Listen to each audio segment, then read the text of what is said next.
Hello my dear friends, कैसे हैं आप सभी। आई होप आप सभी बहुत अच्छे होंगे। Friends, Manish GS academy YouTube channel पर आप सभी का स्वागत है। उत्तर प्रदेश पुलिस कांस्टेबल 2022 के लिए आज की ये क्लास आप लोगों के शोल पेपर के लिए हम कवर करेंगे और जो आपके एग्जाम में क्वेश्चंस पूछे गए हैं 2019 के अंदर, उसके बाद जो उसके इर्द गिर्द के क्वेश्चंस है, अगर एग्जामिनर उस क्वेश्चंस के आसपास से भी क्वेश्चंस उठाएगा तो हमको कैसे कवर करना है और किस किस टाइप के क्वेश्चंस एग्जाम में पूछे जाएंगे, तो इन सभी को हम लोग कवर करने वाले हैं। चलिए स्टार्ट करते हैं वीडियो को। तो अच्छे से जो बच्चे उत्तर प्रदेश पुलिस कांस्टेबल की प्रिपरेशन कर रहे हैं, अगर आप लोगों ने YouTube channel Manish GS academy subscribe नहीं किया है तो आप लोग सब्सक्राइब कर लीजिएगा और पास में लगे बेल आइकन को प्रेस कर लेना, जिससे कि आने वाली सभी वीडियो का नोटिफिकेशन आपको मिलता रहे। साथ ही साथ आप लोग टेलीग्राम ग्रुप जरूर ज्वाइन कर लीजिएगा, लिंक आपको डिस्क्रिप्शन में दिया हुआ है, जिसमें आपको complete notes Uttar Pradesh police GK GS और हिंदी का बिल्कुल निःशुल्क प्रोवाइड किया जाएगा। इसमें कोई भी चार्ज आप लोगों को नहीं करना है, ठीक है ना। तो आप सभी टेलीग्राम ज्वाइन कर लीजिएगा। बाकी जो बच्चे टेलीग्राम वगैरह यूज नहीं करते उनके लिए दिए गए नंबर पर मैसेज करना है। इसमें आपको गर्ल्स ग्रुप अलग मिल जाएगा और आपका बॉयज़ ग्रुप आपको अलग मिल जाएगा, ठीक है। चलिए स्टार्ट करते हैं आज की एक शानदार सी वीडियो। अच्छे से समझिएगा, एक एक क्वेश्चन आपके लिए इंपॉर्टेंट रहेगा। जैसे कि फर्स्ट क्वेश्चन स्क्रीन पर है, ये क्वेश्चन आपका उत्तर प्रदेश पुलिस के अंदर पूछा गया था कि द्रवों का घनत्व मापने के लिए किस उपकरण का प्रयोग किया जाता है।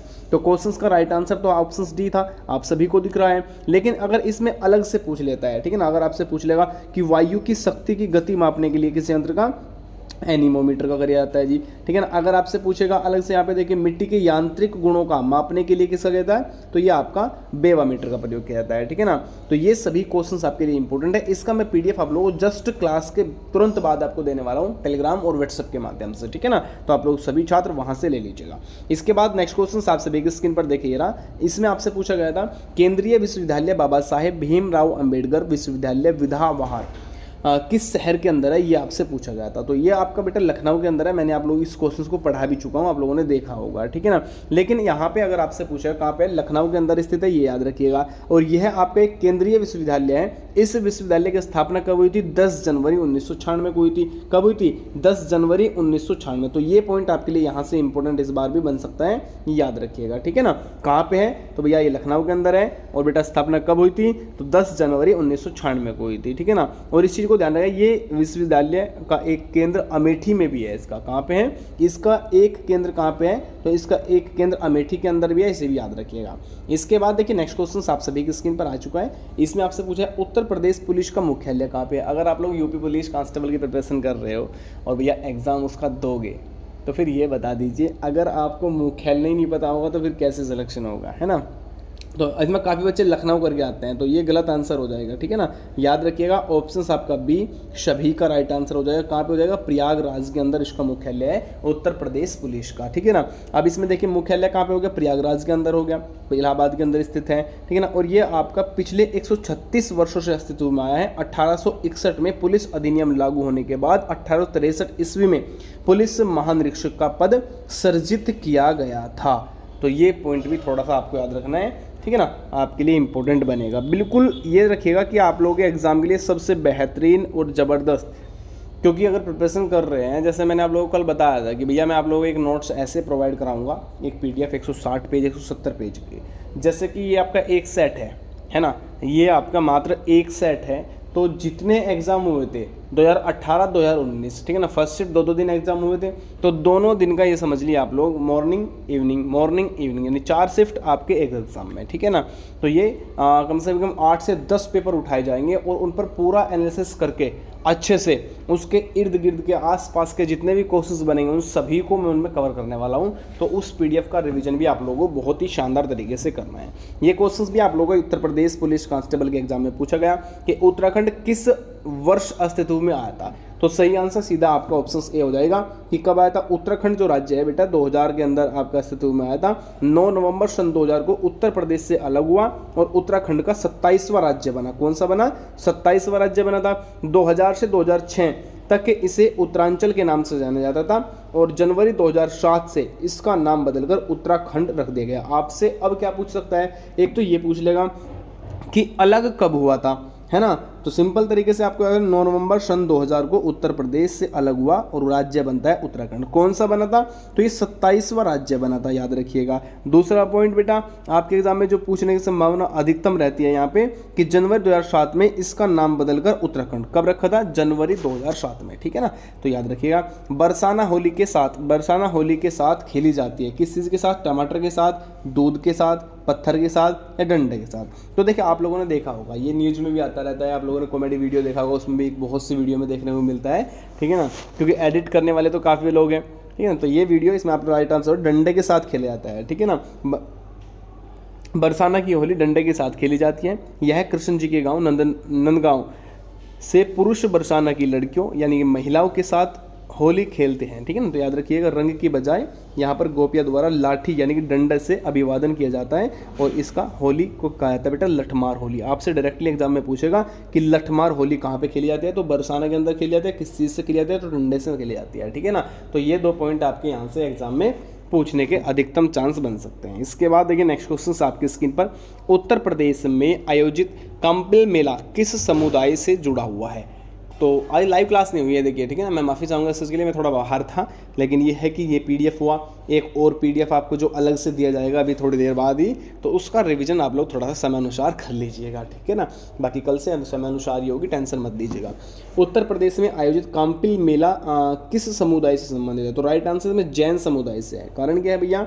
देखिए, उत्तर प्रदेश में आयोजित काम्पिल मेला जैन समुदाय से जुड़ा हुआ है, जो प्रत्येक वर्ष उत्तर प्रदेश के फर्रुखाबाद, कहाँ से होता है? फर्रुखाबाद जिले के काम्पिल नामक स्थान पर मनाया जाता है। काम्पिल मेला एक ऐतिहासिक शहर है जहाँ पर दौलतपुर की राजधानी था तथा 13वें तीर्थंकर विमल नाथ का जन्म हुआ था। तो ये पॉइंट आपके लिए इंपॉर्टेंट है। सबसे पहले क्या पूछेगा आपसे एग्जामिनर? पूछेगा काम्पिल मेला किस राज्य के अंदर लगता है, किस जिले के अंदर लगता है? तो राज्य होगा आपका उत्तर प्रदेश और जिले का नाम पूछेगा फर्रुखाबाद, और भैया मनाया किसके द्वारा जाता है? जैनियों के द्वारा, ठीक है ना। तो ऑप्शन ए सभी का राइट आंसर। चलिए इसके बाद आ जाइए, देखिए यहाँ पे नेक्स्ट क्वेश्चंस की ओर। नेक्स्ट क्वेश्चन ये आपका बिल्कुल यूपी पुलिस कांस्टेबल पेपर है, विद एक्सप्लेन का मैंने उठा रखा है, लेकिन ये क्लियर है कि इसका पीडीएफ मैं आप लोगों को इसीलिए करूँगा कि आपको बहुत सी चीज़ें, नई चीज़ें सीखने को मिले, जिसके आसपास के जो क्वेश्चंस हैं, जो वे सभी पॉइंट है, वे सभी आप लोगों को मिल जाए। निम्नलिखित में से कौन सा यूपी पुलिस विभाग की चयन प्रक्रिया के चरणों में से एक नहीं है? तो देखिए इसमें क्वेश्चंस आप लोगों का, देखिए इसमें आपका राइट आंसर शारीरिक परीक्षण होता है भैया, फिजिकल सबका होता है, बिल्कुल जी। शैक्षिक योग्यता जिसके लिए आप इस क्लास को देख रहे हो, ठीक है ना। इसके बाद आयु पात्रता, भैया आयु तो देखना पड़ेगा क्योंकि 18 से 22 कर दिया गया, 18 से 23। अब एज रिलेक्शन देने के लिए तैयार नहीं है तो मामला फंस जाएगा, तो एज रिलेक्शन बिल्कुल देखा जाएगा भैया आयु के लिए, ठीक है ना। लेकिन भाषा परीक्षण ये नहीं होता भैया, ठीक है ना। तो राइट आंसर आपका ऑप्शन डी हो जाएगा। अब एक बार जो आपका नेक्स्ट शिफ्ट में जो क्वेश्चंस बना, एक में तो ये क्वेश्चंस बन गया, एक में पूछा गया था कि जो उत्तर प्रदेश पुलिस कांस्टेबल की वैकेंसी है उसमें पुरुषों के लिए, यानी कि पुरुष जो कैंडिडेट होंगे उन सभी के लिए रनिंग का कितना समय होता है और कितना रनिंग करना होता है? ध्यान रखिएगा, 4800 मीटर करना होता है बेटा, और ठीक है 4800 मीटर करना होता है, इसमें आपको 25 मिनट के अंडर में, ठीक है ना। तो याद रखिएगा, थोड़ा सा अच्छा क्वेश्चन है। तो इसमें भाषा परीक्षण देखिए, यूपी पुलिस विभाग के चयन प्रक्रिया के चरणों में शामिल नहीं है। उत्तर प्रदेश पुलिस प्रक्रिया भर्ती प्रक्रिया में शामिल चरण क्या क्या है? शारीरिक मापदंड हो जाएगा, ठीक है ना। आयु पात्रता 18 से 25 दिखाया हुआ है इसमें, लेकिन ये है नहीं, ठीक है ना, क्योंकि 18 से 25 महिलाओं के लिए है, ठीक है ना, जो फीमेल कैंडिडेट है उनके लिए तो होगा। चलिए अब उसके बाद देखिए यहाँ पर आप लोगों को शिक्षक योग्यता और परीक्षा पाठ्यक्रम, ठीक है ना, तो ये सभी है, याद रखिएगा। इसके बाद देखिए नेक्स्ट क्वेश्चन आपकी स्क्रीन पर है। एक पौराणिक कथा के अनुसार किस देवता ने दशवमेध घाट पर किए जाने वाले दशवमेध यज्ञ के दौरान 10 घोड़ों की बलि दी थी बेटा? 10 घोड़ों की जो बलि दी थी वो किसने दिया था? तो राइट आंसर ऑप्शन बी, भगवान ब्रह्मानंद ने इसको दिया था, याद रखिएगा। अच्छा क्वेश्चन है, इस टाइप के 1-2 क्वेश्चन, ये वे क्वेश्चन है जो आपके एग्जाम में आते हैं, लेकिन इस 5% स्टूडेंट्स केवल जो टॉपर रहते हैं ना, 5% जो बिल्कुल हाई टॉपर है, वे इसको कवर करेंगे, ठीक है ना। तो ऑप्शन आपका यहाँ पे बी।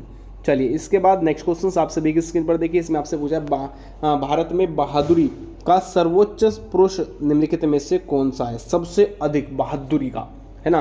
तो ऑप्शंस आपका भी परमवीर चक्र होता है, ठीक है ना। भारत में बहादुरी का सर्वोच्च वीरता पुरस्कार परमवीर चक्र है, जो युद्ध क्षेत्र में उच्च कोटि की सूरवीरता तथा त्याग के लिए दिया जाता है। यह पदक कांसे का बना होता है, जिस पर चारों ओर से इंद्रवज्र अंकित होता है। ठीक है ना। तो ये सभी पॉइंट याद रख लीजिएगा, बहुत ही बढ़िया वाला क्वेश्चन आपके लिए बनेगा, ठीक है ना। तो देखिए इसमें आपसे पूछा है मरणोपरांत दिया जाता है, बहादुरी पुरस्कार निम्नलिखित में से दिए जाते हैं, ठीक है ना। अशोक वचक हो जाएगा आपका, देखिए यहाँ पे परमवीर, महावीर, कीर्ति, ठीक है ना। तो इन सभी से भी आपके क्वेश्चन बन सकते हैं। इसके बाद चलिए, विश्व पर्यावरण दिवस कब मनाया जाता है? ये यूपी सोल पेपर है बेटा, ठीक है ना। उत्तर प्रदेश पुलिस कांस्टेबल का सोल पेपर, इसी टाइप का एग्जाम बनेगा। और कंफ्यूज में मत रहना कि इस टाइप का नहीं मिलेगा सर जी, पता नहीं कहाँ से पढ़ा रहे हैं, ये चीज़ें या वो चीज़ें। एग्जाम में सेम बेसिस पर एग्जाम मिलना है और गारंटी है मेरी, इसलिए बोल रखा है। क्वेश्चंस पेपर छोड़ूंगा नहीं कोई सा भी, बिल्कुल भी। इस चीज़ को दिमाग में बिठा लीजिएगा, ठीक है।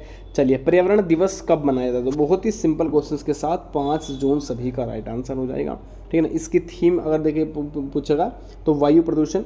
यह कार्यक्रम वर्ष 1974 से संयुक्त राष्ट्र संघ द्वारा अंतर्राष्ट्रीय स्तर पर मनाया जाता है, संयुक्त राष्ट्र द्वारा इसको मनाया जाता है ना। तो याद रख लीजिएगा, अच्छा क्वेश्चन है, 5 जून। इसके बाद जेट इंजन का आविष्कार इनमें से किसने किया? तो जेट इंजन का आविष्कार किया था सर फ्रैंक विट्टल ने।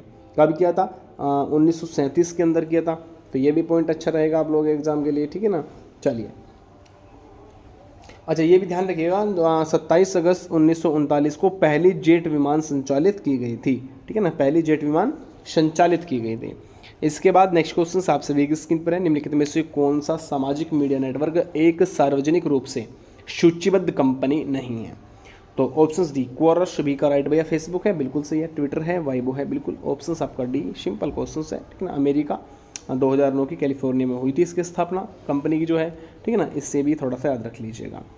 चलिए, इसके बाद आ जाइएगा नेक्स्ट क्वेश्चन की ओर। देखिए जो बेहतरीन टॉपर क्वेश्चन है मैं उन सभी को कवर कराने की कोशिश कर रहा हूँ और समझाना चाह रहा हूँ कि एग्ज़ाम ऐसा बनेगा और ऐसे आपको प्रिपरेशन करनी है। तो इस क्वेश्चन में आपसे पूछा है कि कौन सी रेखा भारत और पाकिस्तान के बीच है। अब देखिए थोड़ा सा इस चीज़ को याद रखिए, भारत और पाकिस्तान का पूछा हुआ है, लेकिन भारत और चीन का भी पूछ सकता है, भारत और अफगानिस्तान का भी पूछ सकता है, ठीक है ना। तो ये होते हैं इर्द गिर्द वाले, यानी कि इस टाइप का अगर एग्जामिनर क्वेश्चंस उठाएगा तो इन क्वेश्चंस पर ही जाएगा, इससे ज़्यादा नहीं जाने वाला है, ठीक है ना। तो देखिए इसमें आपसे पूछा कौन सी रेखा है जो भारत और पाकिस्तान के बीच में लगती है बेटा। भारत और पाकिस्तान के बीच में आपकी रेड क्लिफ रेखा है पाकिस्तान के लिए, ठीक है ना। मैकमोहन रेखा जो आपकी रहेगी ये आपकी चाइना के लिए रहेगी, किसके लिए? चीन के लिए। डुरंड रेखा अफगानिस्तान, ठीक है ना। तो याद रख लीजिएगा, बहुत ही अच्छे से विद एक्सप्लेनेशन में किया हुआ है, ये आप लोग देख सकते हैं, ठीक है ना। चलिए, इसके बाद देखिए इसमें पॉइंट थोड़ा सा ये भी दिया हुआ है कि कहाँ से कहाँ तक जा रही है। जैसे अफगानिस्तान दिया हुआ है, पाकिस्तान के साथ सीमा मिलती है डुरंड रेखा अफगानिस्तान और पाकिस्तान के अंदर में, ठीक है ना। तो ये बहुत अच्छे से आप लोगों को समझा रखा है। मेडिसिन रेखा संयुक्त आपका चीन दिया हुआ है, ठीक है ना। सही है।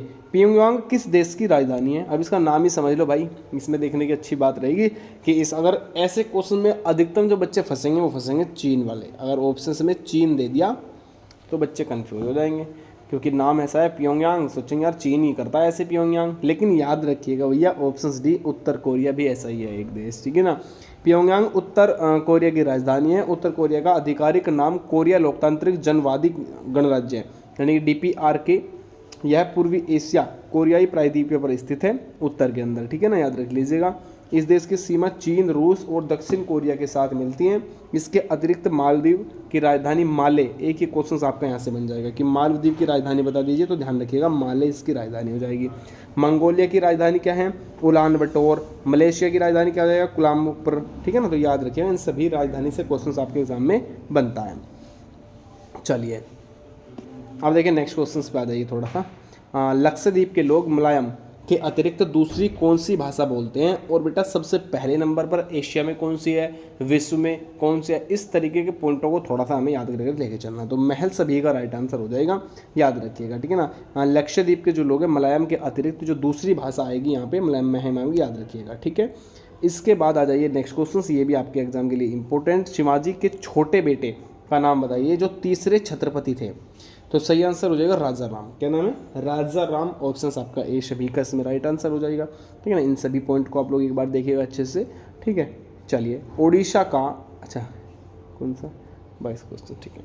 उड़ीसा से प्रारंभ एक प्राचीन लोकतंत्र इनमें से कौन सा था? तो राइट आंसर हो जाएगा घुमूरू। कौन सा? घुमूरू।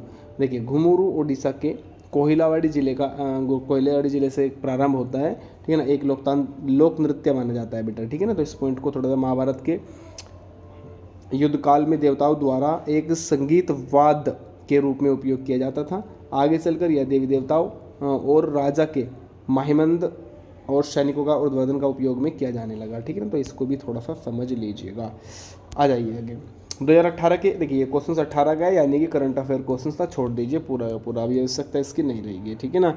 24 जनवरी 1950 को संविधान सभा के 284 सदस्य ने हस्तलिखित संविधान पर हस्ताक्षर किए, जिसमें महिलाएं कितनी शामिल थी। बहुत ही शानदार क्वेश्चन, यूपी पीसीएस तक लपेट लेता है इसे। ठीक है ना। तो टोटल महिलाओं की अगर मैं बात करूँ, राइट आंसर आपका हो जाएगा, सिंपल क्वेश्चन आपका 15 पे। 24 जनवरी 1950 की संविधान सभा के 284 सदस्यों ने हस्तलिखित संविधान पर हस्ताक्षर किए, जिसमें 15 महिलाएं थी। ठीक है ना।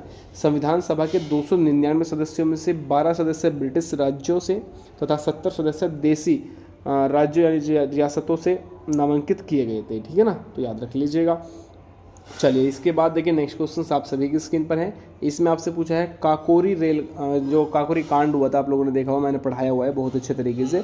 काकोरी रेलगाड़ी लूटपाट की कल्पना राम प्रसाद बिस्मिल और इनमें से अलग किसने की थी। तो असफुल्ला खां ने किया था, ऑप्शन सी सभी का राइट आंसर हो जाएगा। और ये हुआ कब था, तो देखिए ये घटना आप लोगों की 9 अगस्त 1925 को लखनऊ से 16 किलोमीटर की दूरी पर हुई थी। इस घटना के अन्य सहयोगी कौन कौन थे, इसमें ध्यान रखिएगा। राजेंद्र लाहौरी बेटा, चंद्रशेखर सचिंद्र नाथ थे, आरशी केशव चक्रवर्ती। ठीक है ना, तो ये सभी इनमें साथ थे इसके कार्य में। ठीक है ना, तो याद रखिएगा ये लूटपाट हो गई थी, मैंने आप लोगों को पढ़ाया भी हुआ बहुत अच्छे तरीके से। चलिए जी, बगरू में हाथ की छपाई के प्रसिद्ध केंद्रों में से एक इनमें से कौन है, तो ऑप्शन बी राजस्थान सीधा बनेगा, एकदम आंसर होना चाहिए। इसके बाद देखिए नेक्स्ट क्वेश्चन, भारतीय रिजर्व बैंक द्वारा निर्धारित नवंबर 2018 में नकद आरक्षी अनुपात प्रतिशत क्या था, तो 4% था बेटा, याद रखिएगा, ये पढ़ा रखा है आप लोगों को। ठीक है ना, हालांकि इतना डीपली नहीं पूछेगा, इतने पीछे का नहीं पूछेगा, है ना, तो ये सभी याद रख लीजिएगा आप लोग पॉइंट। देखिए ये आपके लिए इंपॉर्टेंट इसलिए है क्योंकि वर्ष 2022 के एशियाई खेल की मेज़बानी किसके द्वारा की जाएगी, तो ऑप्शंस आपका बी चाइना के द्वारा, चीन के द्वारा। ठीक है ना। तो ये बात करते हैं थोड़ा साइंस टाइप के क्वेश्चन निम्नलिखित में से किस तत्व की परमाणु त्रिज्या सबसे छोटी होती है, तो क्लोरीन की होती है। किससे होती है, सबसे छोटी जो होती है क्लोरीन, फिर ब्रोमीन, सोडियम, कैल्शियम।